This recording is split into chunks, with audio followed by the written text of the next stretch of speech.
dolo? Il dolo è confermato, è un signore di 67? Sì, di Mira, scusate, un signore del 53 di Mira, è ricoverato prima a Mirano e poi ovviamente adesso è in terapia intensiva a Padova.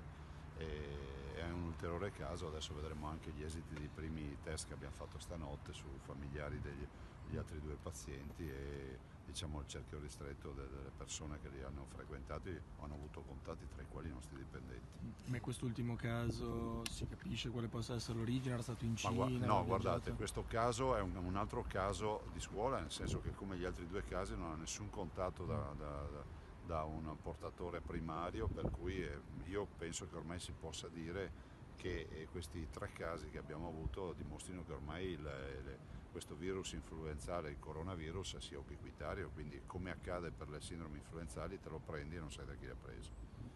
Non ci sono altri casi lì Beh, guardate, adesso arrivano i test, perché sono voci di altri casi sospetti? Ma immagino che avendo appunto casi così di scuola, di persone, di pazienti che non hanno avuto nessun contatto e quindi non avevano le caratteristiche di essere dei pazienti sospetti, dia una dimostrazione che avere altri casi di contagio sia assolutamente possibile, visto e considerato che in questo caso sarebbero dei contagi che avvengono fortuitamente, normalmente, come accade per un virus.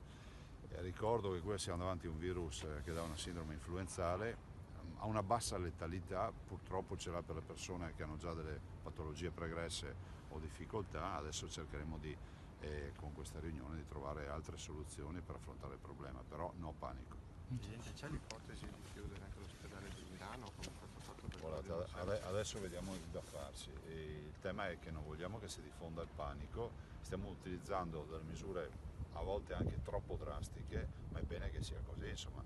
Per me prima viene la salute dei veneti. I veneti devono capire che i disagi, se dovranno affrontarli, hanno una motivazione. Noi abbiamo una malattia infettiva, un reparto per ogni ospedale, per cui andiamo avanti così. Adesso vi daremo informazioni dopo. Grazie. Mi sono preso la prima, no? Guarda, devo andare bene.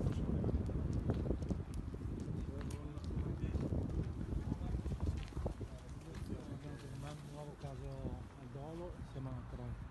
Verificheremo in questa riunione che abbiamo alle 9 della Protezione Civile, chiaramente stiamo facendo con il Ministro Speranza, con la Regione Veneto, tutto il possibile sulla via precauzionale e per gli interventi che devono essere fatti, compreso anche l'isolamento.